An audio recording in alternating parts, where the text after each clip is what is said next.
It's a thrill to be here today. We have a number of people who couldn't make it today. In particular, we have half a team here. Leo's here. His wife just had some minor stuff done yesterday. She'll be off her feet for 2 or 3 days. But I'm thrilled to see the rest of you today. Cody was going to speak, but Cody's sick. He's on our sick list. And so Sean has stepped in, take that place, and I'm kind of excited. But I just want to say this about Sean. We met. It's been a while. January. The guy's got a perpetual smile. I love that, and he's a very positive individual. In talking to him, I know a lot about his industry. I'm not the technician that he is, but I know the difference between a good installer and a bad installer, and Sean's the best. And I'm so glad that he and his family decided to relocate here. And Sean has been a very good friend to me and to the heart of business. Let's warmly welcome Sean. I'm just going to take this right because you don't trust me, and I'm going to put it right on me. So I like to wear many hats, and today I'll wear even more. So does anybody, does that look okay? Yeah, it looks okay. I'm sure it looks good. Anybody have allergies? Right? Anybody? All right, so my whole life I've had allergies. I take a daily nasal thing, a rinse that helps. But yesterday I woke up at 4 o'clock in the morning with a full-on allergy attack. So I'm like, I will just go work at 4:30 in the morning. So all day long, I've got a big project next week that I'm preparing for. Cody called me and said, hey, I'm sick, but I'm gonna make it. I just want you to be a backup, but I'm gonna make it. Just be a backup, but I'm gonna be there. And I said, all right, I'll check in with you later. Then I got a call later in the day saying, hey, I want to turn a project over to you, but you got to go meet with the people this afternoon. And I'm like, fantastic. I would love to go take a meeting I wasn't planning on. So I go take that meeting, good meeting. I come back, I am just wiped out. And I'm thinking, Cody's going to be there, so I don't have to make a presentation because Cody's going to be there. He said he was going to be there. So then I texted him last night and I said, hey, how you feeling? And he goes, good. He goes, I'm good. I'll see you tomorrow morning. And I'm like, great. So all last night, I'm just trying to make it. If I can just make it to 9 o'clock without falling asleep on the couch, I'll get a full night's sleep. So I didn't prepare anything. This morning, I wake up for the meeting, and I got a text from Cody saying, I don't feel good. I'm not coming. It's all yours. So I have done presentations. I could have pulled one from my computer, and I have movie clips from the 90s and movie clips from the 80s, and we could have gone on a fun ride. But instead of talking about my industry, thank you, Nels, which I'll do another time, and Cody's asked me to, I actually want to dive into a little bit something different for us today. And my general thought on me giving presentations is we're going to go on a bit of a flight. We're going to take off. We're going to get some turbulence because, I may not be good at this. We're going to hope that we make it to the ground. And by the end, Nels will take over and we're going to land safely. So it's going to be okay. We're going to get through this. All right. So today, what I'm talking about is who are our heroes, okay? Who are our mentors? Who makes all of us what we do and how we do it? We got all that, check, great, fantastic. I do want to say I'm a little bit like Howie Mandel. I am a little bit of a germaphobe, right? Having kids for me was a huge thing because they do things to you that you don't ever want to have done, and they force you, but they're your kids, right? So when I was thinking about Cody last night, I was having this battle within myself because I was like, well, if he shows up, I'm going to be concerned about him touching my microphone all morning long, and how am I going to clean my microphone? And so part of me wanted him here, and part of me didn't want him here. So I'm actually kind of glad that he's not getting my microphone sick. I probably would have thrown it away and bought a new microphone, probably. Let's see. There'll be another time. Got that. So for me, my first job, I was 15 years old. My first job was at a video store. Remember when we used to go rent videos? And they owned a couple of video stores. They owned a couple photo labs. They owned some sales stores. And there were two owners that were partners. And one of them was the senior partner. The other one had worked for him for his career and then became a partner in the business. And so these two guys at 15 years old saw some potential with me, and they said, we are going to take you as a lump of coal and we are going to pressure you and we're going to turn you into the makings of a diamond, you know. So much so that my first boss at 15 was like, your penmanship is horrible, you can't even print properly. So he would make me sit at the counter and write with a ruler and write all my letters as if I was a 5-year-old in school or an 8-year-old. So he did this, Sean is going to be a huge success, and that was my motivation at 15. So I've actually kept this at my desk my entire career. And so, you know, little keepsakes in life, you know. But working at that video store, we did video duplicating. People would bring in a videotape and they would say, can you duplicate this so we can give it to other people? So this one night, these two ladies come in and they are just bubbling over. How fast can you make this tape? How this is the best thing. And so I said, I'll make it for you tonight, right? And every now and then we would make a duplicate for ourselves, because who knows, it might be something really great, right? So it was actually, when I got to watch it later at 15 years old, it was actually a motivational speaker by the name of Les Brown, okay? This was my very first motivational speaker in my career, okay? And so I watched what he had given a conference motivation, and I watched it, and I watched it, and I watched it, and then Les Brown started talking about Zig Ziglar, right? The salesman. So then I bought all of Zig Ziglar's tapes and I listened to them, and I'm 15 and I'm 16 and I'm 17 and I'm listening to all these tapes. And the owners of the company, they were big Dale Carnegie people. They were like, if you stay with the company, we will send you to the Dale Carnegie Institute for, you know, becoming a great human being. And Dale Carnegie was, how do we win friends and influence people, right? So I fell in love with small business. I fell in love with helping people. I'm a technology guy. I don't have my name badge on. I'm actually recording today and I don't have my technology name badge on. You want mine? It's okay. I will, thank you, John. I will put it on later and cut it in somehow. I'm learning how to edit better. So, but you know, in listening to Zig Ziglar, he just, you know, taught me so much about sales and taught me so much. You know, a lot of people think of sales, they think of a used car salesman. There's such a stigma to a used car salesman and all of the tricks they do and all of the things they do. In my world, a true salesman is a companion. He's somebody who you're going to call. So I've got this project in San Diego next week, and the ladies called me up that I work for, and I did their Santa Barbara home and I did their Palm Springs home, and they said, hey, we want you to come do San Diego. And I said, look, it's a smaller home. We're not remodeling it. It's not a huge project. I can get a company in San Diego to take care of you down there. And they both went quiet, and they said, are you saying you don't want to work for us in San Diego? And I'm like, no.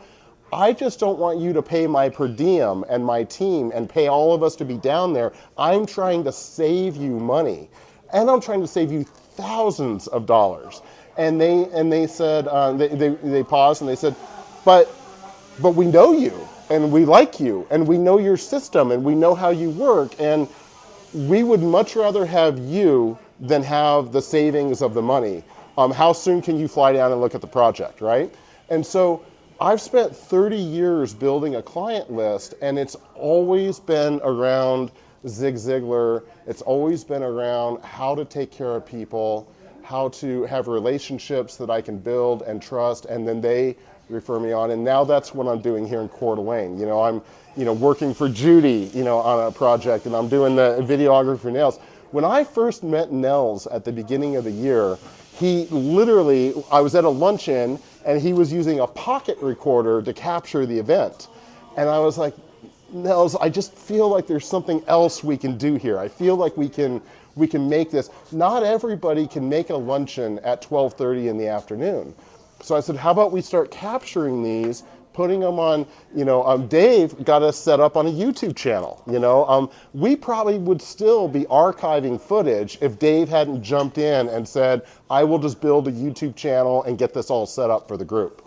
You know, so, you know, it's always been about being surrounded with people. You know, somebody in all of these teachings, somebody once said, be cautious of the 5 to 10 people you spend the most time with, because you will become those people.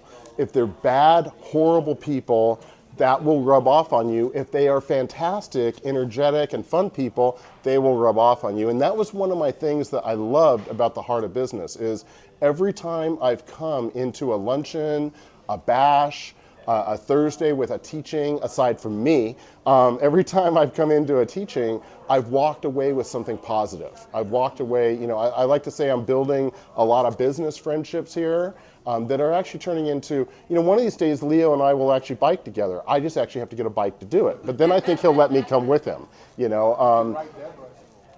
I could ride Deborah's bike. Yeah, yeah, it's probably pink and it's probably the wrong style, but you know, yeah. So, you know, like Cody was talking last week about somebody who he listens to a lot of podcasts on, and I was thinking, you know, I've listened to so many audiobooks over the years. Now I have a tendency to listen to podcasts and I watch YouTube channels. And so really, you know, when Cody asked me about, you know, about presenting today, I was thinking about Michael Christensen last week. And actually, Cody had just said, look, Sean, just get up and introduce Michael, and he'll take it from there. You don't have to do anything else. Just hand the mic to Mike, and he'll take care of it. Mike on the mic, I gotcha. So, but when Michael was talking last week, and he was talking about his photography passion and his DJ passion, these are things that are his passions that he's cultivating, but he still has his career. He still has what he does for his family and for a living and his goals for the next 10 years. And I'm in the same boat. I have an industry that I've been in for 30 years. I have contacts that I've made for 30 years. I have, you know, relationships. And, you know, I was talking to somebody on the way in about some products for San Diego, and he goes, do you know that I know you from back in 1995 when you worked here and I worked here? 1995, and I'm talking to somebody today about product I need for next week, about a relationship we had 30 years ago. 30 plus. And so when I was thinking about Michael, and I was thinking about his passion, and I was thinking about these other things that I'm getting into, I'm exploring this videography. And I had recorded for a business coach at the beginning of the year, and afterwards she said, oh, I need you for a project next month. And I said, oh, I don't do this. This is just something I do for Nels. It's something I do for the Heart of Business. I have a career. And she goes, maybe you should do this as your career. And I'm like, I don't know, you know? And so throughout the year, it keeps coming up. And so I'm starting to explore it. But as I say, well, if I'm not just going to do this for a passion for the Heart of Business and for Nels, I need to get better at the craft. I need to get better at what I do. So what do we do today? We go to YouTube and we type in things like amateur videographer. How do I become an amateur videographer? How do I use an iPhone for, you know, filming? Do you have to have $30,000 worth of equipment? And so I'm spending, my wife and I will be watching TV, and on the side I've got my earbud in, and I'm watching all these videos, and I'm capturing all these videos that are teaching me about an industry. And so my question for the group today, you know, who are our heroes, is I wanted to turn it into a little bit of a Q&A in the way of, does anybody in the group, so I know for me, it's Les Brown. I know it's Zig Ziglar. I know it's Dale Carnegie. I know that those are the foundational teachers that got me to where I am today. But does anybody have anything that they have built their career on, or they have, they would suggest to the group? I thought about bringing paper and pens for everybody, but I just ran out of time. And again, Cody told me he was going to be here 3 times. He told me he was going to be here. So had I thought about this a little bit more, I would have had cool takeaways and all that kind of stuff. But for the group, everybody's got an iPhone. John's pulling out his iPhone so he can take some notes. And I'm capturing it. But does anybody have anything there? Jim Rohn. Tell me about him. Speaks to me. Come on up. He So what I'm going to do is I'm going to give you the mic. You tell us about, and then if anybody else has somebody they want to share with the group that we should look at a YouTube video, look at a podcast, or possibly pick up a book, which I don't like to do, then please take the mic and share it with the group. But I'm going to actually turn it over to the group now. Thank you, everybody. Come on up. Sorry about my back. So the first time I heard Jim Rohn, I fell in love. And he has since passed, but it was just like that father or grandfather you always wanted to have. He's very biblical. And he once shared the parable of the sower. And he related it to your business. And it was really wonderful the way, because sometimes we get caught up in the day-to-day, oh, I just lost this, everything's over. No, that's just a process in life. And maybe you're talking to the wrong person. That your seed fell among the rocks or the weeds. So you can't quit then, okay? But as you continue in that parable, what happened? There was an increase of 100-fold because he found good soil. And I went, wow, we shouldn't be living on each and every event in our life. We need a long-term look. And one of my favorite quotes, and I'm going to screw this up, there's something I'm not getting right, but he says, the same wind blows on us all. So it's not the wind that blows us aimlessly, it's the set of your sail. It's the same wind. So why is it some ships make it to harbor and the others are lost at sea? Because they're allowing the wind to blow without setting their sail. So that's, Jim Rohn's my hero. Anybody else? Right here. So- No running germs on it. Oh, yes. It's No. okay. Hold it If down. you want sick germs, I'm okay with Okay, they're good germs. So what really powerful mentor for me has been Michael Gerber with the E-Myth Revisited. How many here have heard of E-Myth or have ever read it? Oh my gosh, you guys. There's such opportunity for change and transformation in your business with Michael Gerber. So he teaches how to step out of this mindset of being a technician in your business where you're doing the thing. So whatever you're in business for, it's because you're good at that and you have experience and you know that trade. And so you go into business doing the thing. He teaches you how to have more of an entrepreneur mindset so that instead of just doing the thing, you can create a business that ultimately would run without you. And you create systems and procedures in your business, and they're documented, by the way. And documentation is the key, because I watch, like my boyfriend runs his business and he just has everything going in his head, right? And we'll sit down at dinner and we'll talk about his business and he'll tell me about the changes he wants to make and new ideas he has. And we do this all the time, but he never documents any of those things. So in the moment when he's with the customer, he forgets all of that and doesn't make those changes. And he doesn't remember the decisions he's made. So he's just constantly in this flux, right, where he'd love to take his business to the next level, but he can't because he doesn't have anything documented where he can work with it.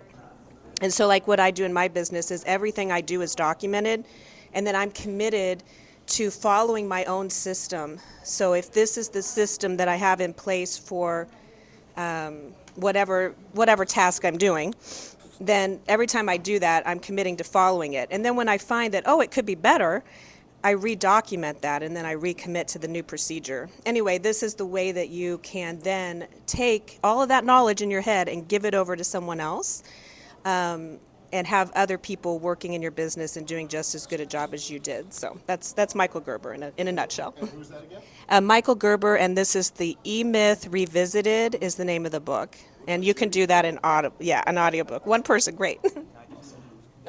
Bernie, you got something, or no? You know the book. I got the name badge on, so we're good now. David's got something for us. Can we pass this over to David?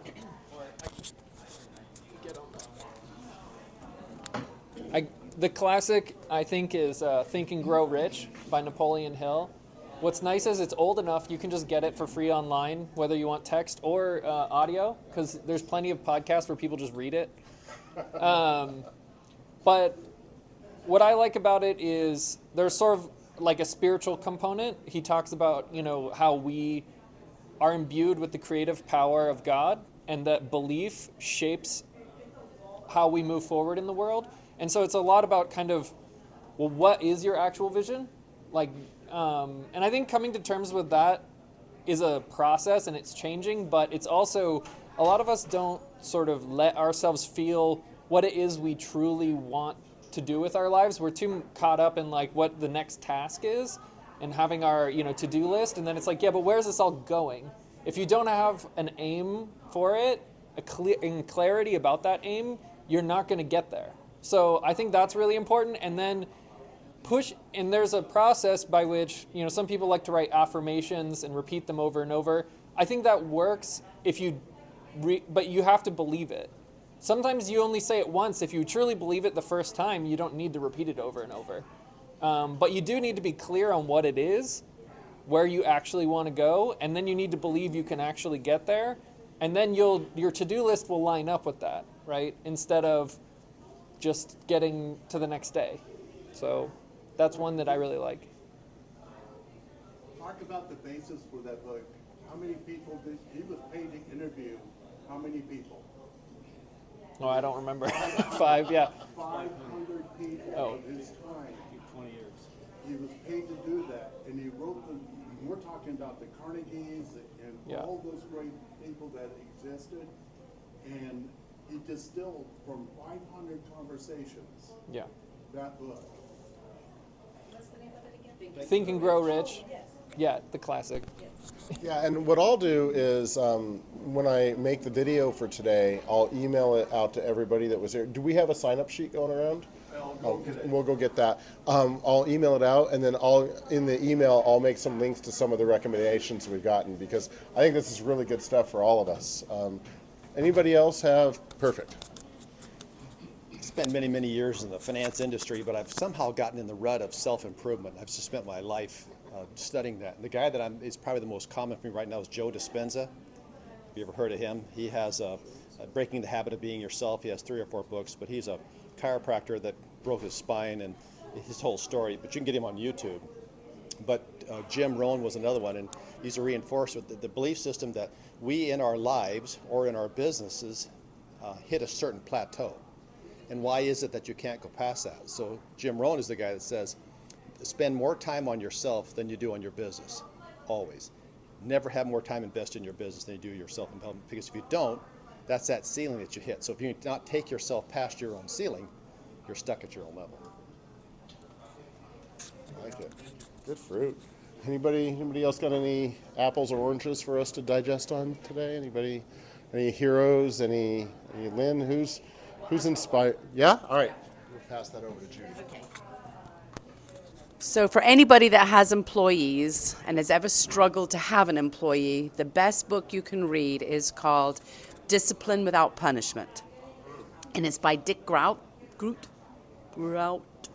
something like that. Anyway, Dick Grote. And he was I was in the HR space for a long time, hiring people, unhiring people, doing all kinds of stuff about people, like who are you and where was the person I interviewed? Why are you here and not them?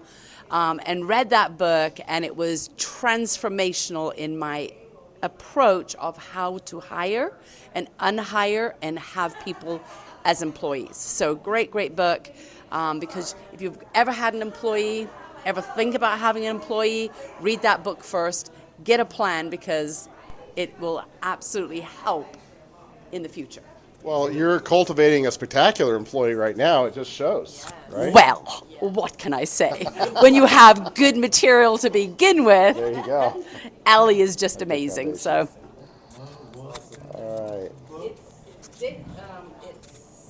discipline without punishment. I'll look it up for you. Perfect. Lynn, do you have somebody for us? Any inspiration?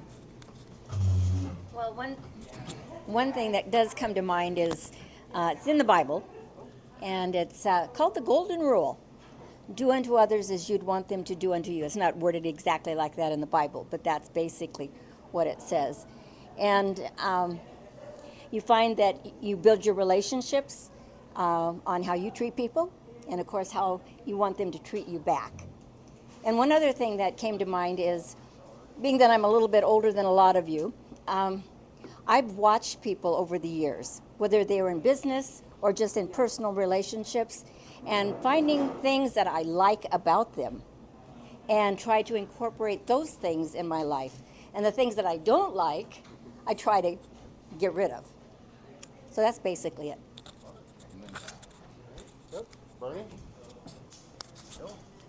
So this is an author that I like quite a bit. His name is Cardone. So Sell or Be Sold, and 10 Times are 2 books. And I guess the essence of them, to me, was it takes hard work. Like if you want to be successful, it just doesn't fall in your lap. And like what Michael was talking about, all the doors and all that. But it's true. The real roots of success is how hard you work. And I think that's the message from those two. And the Sell or Be Sold, I would probably recommend first. A lot of these guys, they write one book and then they rewrite it 10 more times, right? So, but anyway, that's one I would recommend. Awesome. Fantastic. All right, we've all got some studying to do. All right. There you go. And then Judy's got something for us after that. Real quick, for those of you who want to go to the extreme, Grant Cardone has a wristband pack, and one of my favorites is "Don't Be a Little Bitch, Champion." It says, "Don't be a little bitch, champions dominate." And I got to get a pack of that, and I tried to get a whole pack to give out to friends who want one, but they wanted $25 shipping for wristbands. It should be free or $5. So I'm still waiting for my "Don't Be a Little Bitch." Yeah. I just, every time I feel like I don't want to go door knocking, I'm just like, "Don't be a little bitch." All right. I'll go. But on a brighter note, 20 years ago when I started at Edward Jones, they gave me this "Attitude is Everything" coin. And I literally, I just keep it, I try to keep it with me when I'm out knocking on doors, because back in the early days when I didn't believe in myself, and even now when I sometimes don't believe in myself, I've rubbed this coin so many times, especially when I was poor and just getting started. Come on. And so attitude is everything, and I'm so glad that they gave me this coin. And one of the books that's obvious to many of us is How to Win Friends and Influence People. I went out on a date with a girl who was Cinderella at Disneyland, and I did all the talking. And that was the only date I had with her. No, she was Snow White. Sorry, Snow White. And Put it to sleep. I read that book, and I realized, oh crap, I just did all the talking. And so reading that book made me realize that people want to talk about themselves, and get them talking, ask them questions. And so when I'm at a doorstep, I'm always asking, what do you like to do? Do you have a business? What do you do when you're not working? And they'll just talk and talk and talk. And then if there's nothing that you can do for them, if they don't want you, find something that you can do for them, which is what I'm going to talk to you about. Yesterday I stopped at Cheryl Burkell's Jewelers, and she has a desire to do something with me, but she said, I need a 3 to 5 carat sapphire, Montana sapphire, And I said, well, I know the owner of the Yogo mine in Montana. I'll have him give you a call. Boom. He called her. They had a great conversation. She said, I need an accountant to help me with all kinds of stuff. So I'm going to have you stop by and meet Cheryl. So try to find other things you can do for everybody. I introduce myself as being a toolbox, and all I want to do is help them in some positive way. Oh, yeah, Julie. All right, on the Grant Cardone, first book I make people that I make people do that come and do coaching with me is that they have to read the book by Grant. That it's a little tiny booklet. You can read it in 10 minutes, and it's about money, and it's about how to be a millionaire, and it's about mindset, about looking at your money completely differently. So it's a great little book. It's like a little tiny. It is good. It's a tiny little booklet. Grant Cardone wrote it. Millionaire mindset or Millionaire. It's like millionaire booklet. Yeah, it's a booklet. It'll take 10 minutes to read. But it's a great way to just absolutely change your mindset about money and who taught you about money and all your belief systems that you just didn't even know you had. So it's a really great book. So Grant Cardone, if you've never listened to him, you're either going to love him or hate him, but he has a lot of great info. Literally called the Millionaire Booklet. It's Yeah. a 1 hour, 18-minute audiobook. Yeah. And I listened to it in the car on the way to Montana. It was fabulous. I don't know, 1 hour and 18 minutes sounds like a little bit more than a pamphlet. Little tiny book. All right. Anybody else got any inspiration for the group today? Any? Is it? Yeah. Whoop, there you go. So it's funny because when I got into real estate, I was like, everyone would talk about these kind of books or like big money building things and why limit yourself? You're limiting beliefs. Don't be satisfied with making $200,000 or $300,000 a year. And I'm like, what are you guys talking about? Like for me, I grew up on a farm my family was super poor. So for me, I was like 100,000 was sky high. Yeah. So I have a little bit different perspective, and I got in and I would have to go to some of these classes, or I'd have to read some of these books. And I was like, I don't really connect with those books. I don't feel the passion that they had for it necessarily, but my method has always just been, there's a guy named Brandon Mulrenin. You probably wouldn't know him. He's just some small dude on YouTube. But his stance was like reverse selling. So like you were talking about having it be a companion and a salesman. Like I don't call myself a salesman. In real estate, people do though. And it drives me nuts because it's like a service and you're a friend and an advisor and a contact for someone. So for me, it actually, I think the biggest influence goes back to biblical stuff. And I'm not going to get all biblical, but like just throughout the Bible and the stories of how to treat people or not putting money as the priority, but putting service as the priority that's been the focus, and you don't even have to try. At least I haven't. I've been blessed where when you treat people right, then this stuff just keeps coming back around. And if you're not worried about money, knowing, well, God's going to provide for me, then you don't have that commission breath. And I'm having it to where people, that's huge in our industry, where people are like, you got to buy or you got to sell, and you're pushing them towards it. And I think you're most successful when you don't need to do that. And so those would be the two. I mean, obviously just stories biblically, but then and the whole idea of service first, and then Brandon Mulrenin is a guy where he's real estate specific, so probably wouldn't apply to any of you guys, but his thing is reverse selling. So when I start, they have scripts that you more or less, you don't memorize word for word, but it's like these are how you handle the conversations, and so if someone says, well, what if I should rent instead of sell, then you flip it on them and do da-da-da-da-da, and I'm like, that's dumb. Let's help them get let's put them with a property manager. Let's see if it makes sense for them. And I've had that where I did that with clients, got them in a rental position where I don't get anything out of it, but then they refer me 3 other people or something like that. So I don't know. It's been my method and it worked really well. That's awesome. In real estate, it's interesting that you bring that up because, and I got the message from Nels. There we go. But we're getting close. We're coming in for final approach, I think. But the ladies that I'm working for in San Diego, they're traveling abroad while we're doing their install next week. And so they're like, you're going to do everything with the real estate agent. So yesterday I'm communicating with the real estate agent, and she's like, okay, I have you on the Spectrum account. And so I'm calling Spectrum to talk about cable boxes and internet. And they're like, oh, you're not on the account. So I'm texting her, and she's like, oh, I'll fix that right now. And she's like, oh, you need packages shipped in ahead of time? Ship them to my house, and then I'll bring them over to the lady's house. And I'm like, you're not acting like a real estate agent. You're acting like a friend to the family, you know?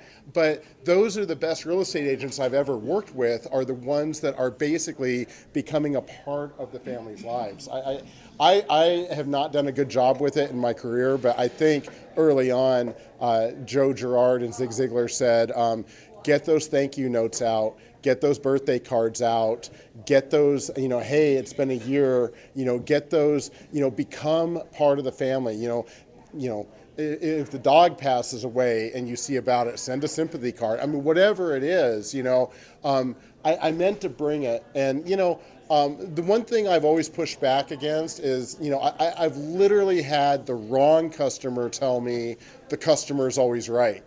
And in my mind, I'm like, you are so wrong right now. You're wrong, your wife's wrong, your daughter's wrong, the whole house is wrong, we're not coming back, right?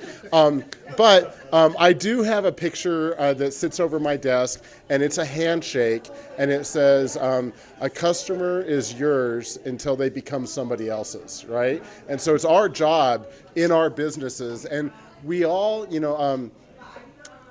Zig would often say, you think you own a company and you don't have a boss, but your customer is signing your paycheck, so you're always working. If you need income, we are all working all the time for somebody until we don't take care of that person and somebody else is in line to pick that up. I'm going to wrap up. Nels has a couple things that he wants to go over. I've actually got 2 microphones now, so and I have stereo. Yeah. I have an announcement. Okay. Yeah. Go ahead. I was invited to do an astronomy night on the autumn solstice on September 23rd at the Coeur d'Alene Library. So I'll be in the upper parking lot at 7:30 p.m. at the library with my telescope, and invite as many people as you want. And so we typically have a good turnout. Is that like a 7:30 to Usually, 9:30 or 1 or 2 in the morning? It's advertised as 7:30 to 9 because it's not a school night. It's just for kids, just so parents aren't discouraged. But if it's clear out, I'll be out there till at least 9:30. If you want an invitation, I can just see me. And I had a whole stack of them. They're at home, unfortunately, but I can text you an invitation, or you can go to @CDA Astronomy Club on Facebook and follow it, and the event is posted there. What's the date again? September 23rd, Saturday. So 2 weeks from Saturday. Perfect. Any other announcements? Anybody have any events coming up? Anything happening? Okay, Judy's got something. There you go. Judy's got another grand opening. No, not another grand opening, but we are going to be putting on a sales techniques seminar October the 21st. It's based on Grant Cardone and his 10X thing. It's going to be my husband who's doing it. He is a 10X sales coach with Grant Cardone. So if anyone wants to come and learn about how to sell yourself, because that's what you're doing, not your product. It's always about value, and learn how to sell your value, then sign up for the class. Awesome. Remind me again what that is. What's the detail? It's going to be October the 21st, October 21. and it's the 10X sales. And what time is it? Is it a morning or? It's like a 6-hour day. Okay. Where? It's going to be at the Business Zone, which is 866 West 8th. I just want to leave your husband with, he might want a videographer for that. I don't know. So need a videographer. I'll have to call him. All right. That was wonderful. Thank you. The phone call came at what time this morning? Oh, I 6 think it was o'clock? like 5:59. Yeah. Yep. I woke up and there were text messages on my phone. I think from now on, we'll call him at 5:59.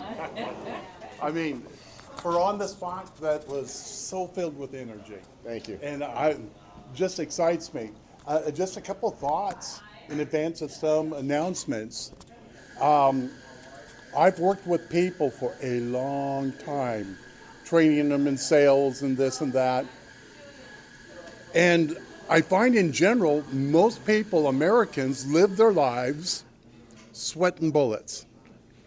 They're trying to make the phone bill.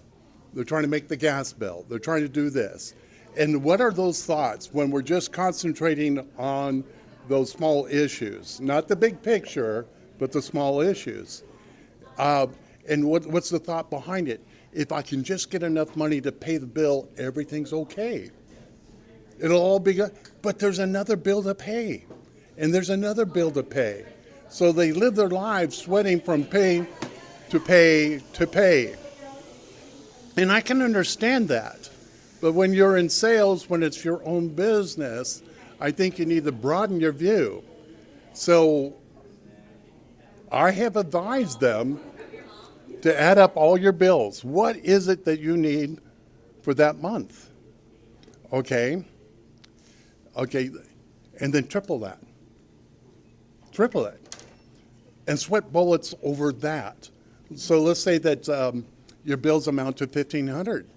Well, set your goals for $4,500 and sweat bullets every day for the $4,500 because the $1,500 will take care of itself. You need to get out ahead of the game. That's why we're in business. You know, it's a matter of what you concentrate on, what you focus on. Don't let the bills be your focus. Let your success and your future be your focus. See, everything's about relationships and trust. So I could say, hey, Nick, they've got this luncheon coming up, and that's a week from this Wednesday, coming Wednesday. And so-and-so speaking there, and I think there's a couple people there that you should meet. Can I give you a call back and see if they're going to be there? Can I verify that? And then I do it. I make sure because I'm taking responsibility for building my relationships. But I'm using the heart of business to build them. So I call them up and they say, yeah, we plan on being there and we'd love to meet Nick. We've never met him before. So I call Nick back up. And I said, they're going to be there. Can you still be there? They would love to meet with you.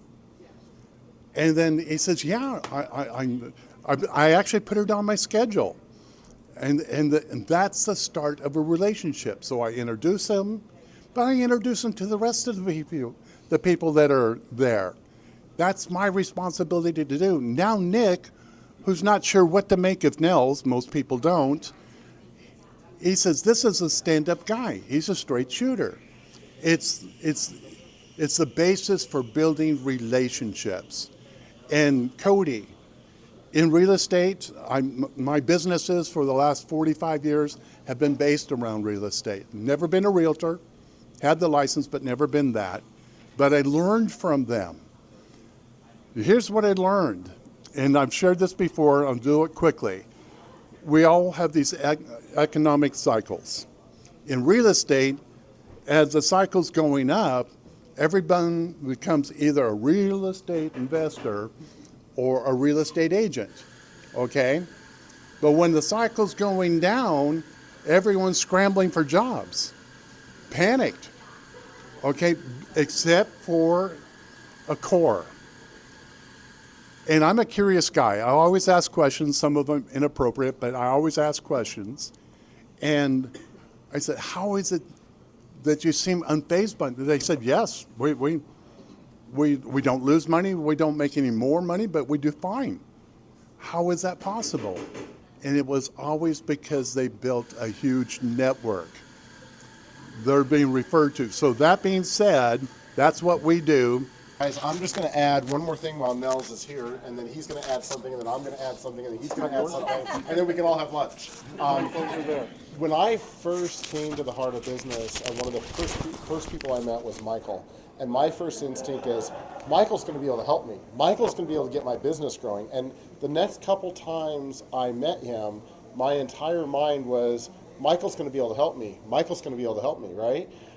And I came to Nels maybe a month or two ago, and I said, Nels, I need to expand on my networking a little bit. I need to find a group that's more specific on top of what I do with the Heart of Business, because it really just hasn't worked for my business this year. I really have only gotten a couple of small $200 customers that I worked for, and Nels is like, Sean, it's all about linking arms. It's all about, and so Nels had talked after that, and he said, if you're not doing one-to-ones, and my wife's in a group, and every group that I've ever seen that is trying to build business networking, every group says you've got to be doing one-to-ones.